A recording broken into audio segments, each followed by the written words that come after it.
Zooplanktons are microscopic animals living near to the surface of water body. They are poor swimmers, instead relying on tides and currents of their environment. हमने पहले भी पढ़ा था जितने भी planktons हैं ये free floaters हैं. They do not move on their own. They move along with the tide of their ecosystem. Same goes with the zooplanktons. They feed upon phytoplanktons, bacterioplanktons और detritus. जो ये हैं ज़ूप्लैंक्टॉन्स ये फीड करते हैं जो बाकी प्लैंक्टॉन्स हैं जिसमें माइक्रो प्लैंक्टॉन्स भी आते हैं और फाइटोप्लैंक्टॉन्स भी आते हैं, बैक्टीरियोप्लैंक्टॉन्स वगैरह भी आते हैं उसमें, तो ये उन पे फीड करते हैं. So you can see there is an hierarchy of planktons as well. Zooplankton constitute a vital food source for fish. These themselves are eaten by fish. So you can see here एक cycle है पूरा complete जो कि constitute करता है एक पूरे ecosystem को. They also play an important role as bioindicators and help to evaluate the level of water pollution. Obviously, we are studying different types of bioindicators. Zooplanktons, as with any other planktons, can serve a very good option of bioindicators, especially for water bodies. They are assumed to be a vital part in indicating water quality, eutrophication, and production of a fresh water body. Her ecosystem में मौजूद जितने भी living organisms हैं उनकी अहमियत है उस ecosystem को मेंटेन रखने में.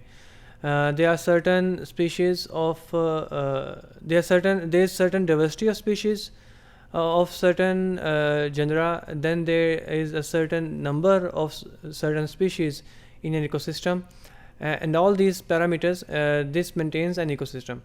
So by looking at the diversity of zooplanktons in an ecosystem and by looking at the number of zooplanktons in an ecosystem, we can directly and indirectly assess the quality of that ecosystem. In order to determine the status of a freshwater body, it is necessary to measure seasonal variations and presence of zooplanktons.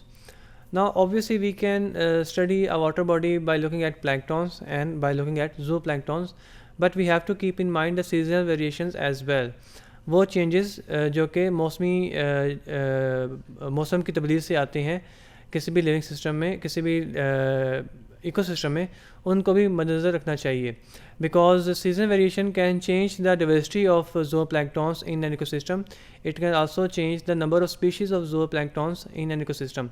So we have to keep that in mind as well while studying zooplanktons as bioindicators for certain ecosystem. Zooplankton development and convenience are subject to abiotic and biotic parameters. As with any other bioindicator, zooplanktons भी disturb होते हैं, affect होते हैं both by biotic and abiotic parameters and factors. Abiotic में for example temperature है, presence of salt है, stratification है, presence and absence of pollutants and toxicants है. और biotic में limitation of food, predation and competition. Obviously an living organism like zooplankton, it needs food to grow. Then it itself might be a prey to some other predator as well. So it's all competition in an ecosystem, and these biotic and abiotic factors, they affect the diversity of zooplanktons as well as the number of zooplanktons. So all these parameters, if affected, they will ultimately affect the diversity as well as the number of species of zooplanktons. So that's why zooplanktons are one of the best bioindicators to assess the quality of water bodies. I will see you in next lessons.